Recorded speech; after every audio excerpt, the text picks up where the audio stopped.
Earlier this week, a couple of nights ago probably now, there was, at supper, there was a conversation about names.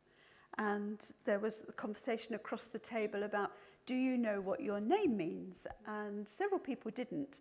So I fetched the book out of the quiet lounge that is in there that gives the meaning of names, and it bunches names together that are similar, that you know, where names are derived from other names. And the book got handed around, and it's a nice book actually. You can find it on the shelves in the library because it also gives the spiritual significance of the name, which most name books don't do. Do you know the meaning of your name? I do. Some of you do, yeah, some do. No? Go and have a look before you go home. My name, Suzanne, means graceful lily. Graceful lily. The names of God in the Old Testament are not just names that, you know, like parents choose for us. The names of God in the Old Testament are very, very significant because they reveal to us his character, his heart, his identity. They tell us more and more about who he is. And if you look at the names of God as they are revealed through the Old Testament, there is kind of a progressive revelation of how big God is and how big his identity and his character and his gifts. And it's a lovely thing to do, to explore the names of God. Each name teaching us something new. And this morning I'm going to look at one of the names that's probably one of the most well-known. And it's also one of the earliest, not the earliest, but one of the earliest to be revealed. So see if you can pick it up. I'm going to read Genesis 22, and I'm going to start halfway through the story, otherwise it would be quite a long story. So I'm going to read from verse 6. Abraham took the wood for the burnt offering and placed it on his son Isaac. And he himself carried the fire and the knife. As the two of them went together, Isaac spoke up and said to his father Abraham, "Father?" "Yes, my son," Abraham replied. "The fire and the wood are here," Isaac said. "But where's the lamb for the burnt offering?" Such an innocent question, isn't it? I wonder how old he was. Abraham answered, "God himself will provide the lamb for the burnt offering, my son." And the two of them went on together. When they reached the place God had told him about, Abraham built an altar there and arranged the wood on it. He bound his son Isaac and laid him on the altar on top of the wood. Then he reached out his hand and took the knife to slay his son. But the angel of the Lord called out to him from heaven, "Abraham, Abraham."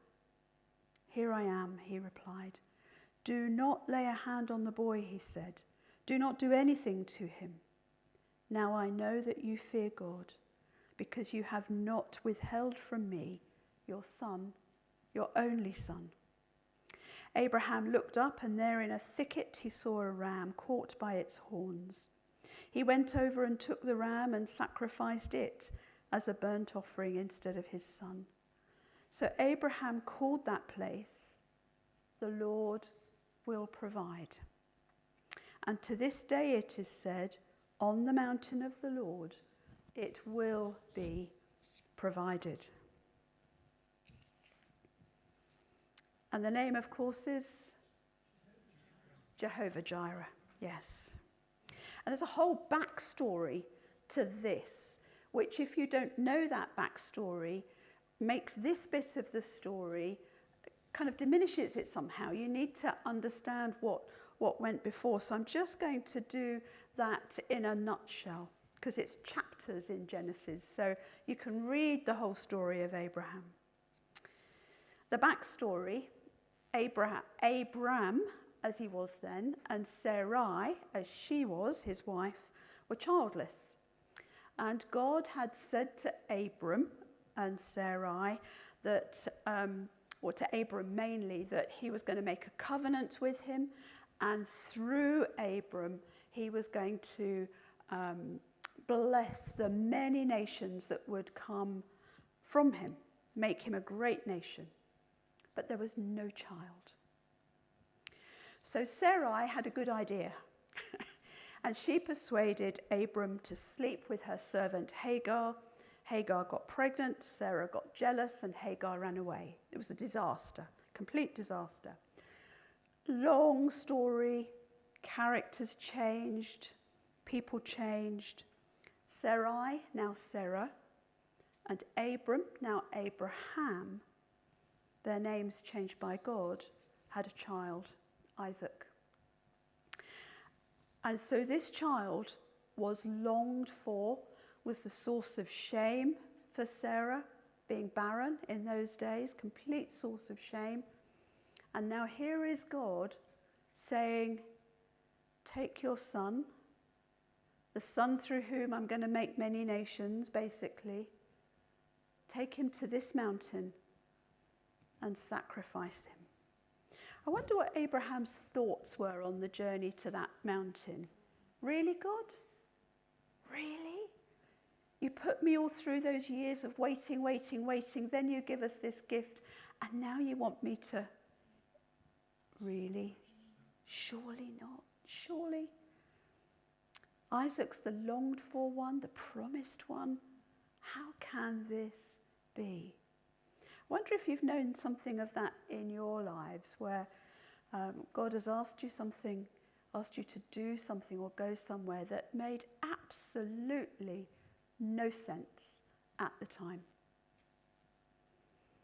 Would you have done what Abraham did? It's a tough question, isn't it? Would you have done it? I bet he didn't tell his wife. Do you think?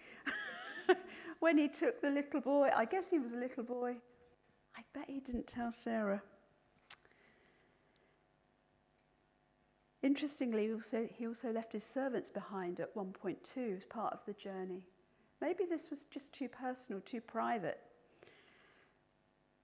Abraham had to show an awful lot of obedience, even to get to the mountain, didn't he? Huge amount of obedience. When I was thinking about it, it almost felt to me like the obedience that Abraham showed in that moment feels like a labour, feels like a burden, a toil, not an obedience that was easily done. And then, of course, when the ram was revealed in the bushes, Abraham declared that place, the Lord will provide, Jehovah Jireh. And I suspect we know that Jireh means provider. Or does it? It does mean provider, but it has another quite significant meaning. It goes deeper, really, because what it actually means is God who sees the need and acts out of that seeing to provide. It's not just about God who gives. It's about God seeing us. He was the God who sees to Hagar, El Roi, but this is a different name. The God who sees our need and makes provision because he has seen it. Because God's seeing is never passive. When he sees us in this way, it's never a passive seeing. That seeing gaze leads to rescue, judgment, or blessing, or sometimes all three. Rescue, judgment, blessing. So when God looked on Abraham, he saw the obedience. He judged the obedience, and he blessed him with the provision.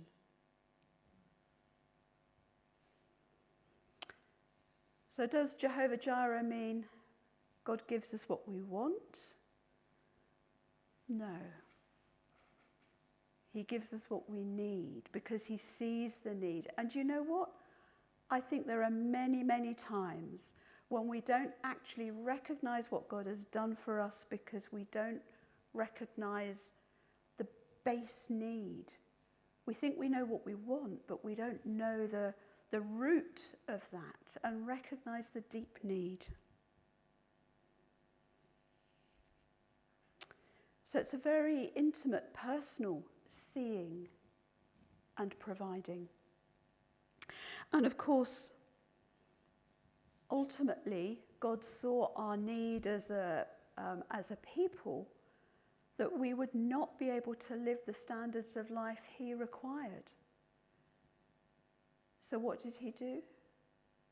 He provided a saviour, a redeemer, Jesus.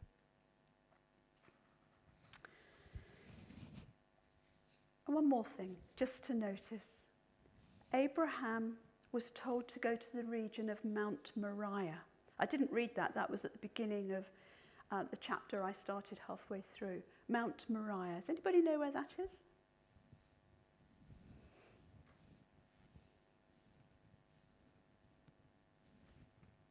Well, Mount Moriah is in the area of Jerusalem, and it is where Solomon built the temple. That would have been Mount Moriah. And biblical scholars believe that it is the area that we would now know as Temple Mount. It's the area of crucifixion, that whole area of that kind of mountain. You know, one side would be Temple Mount, the other side's the Kidron Valley. So isn't that fascinating?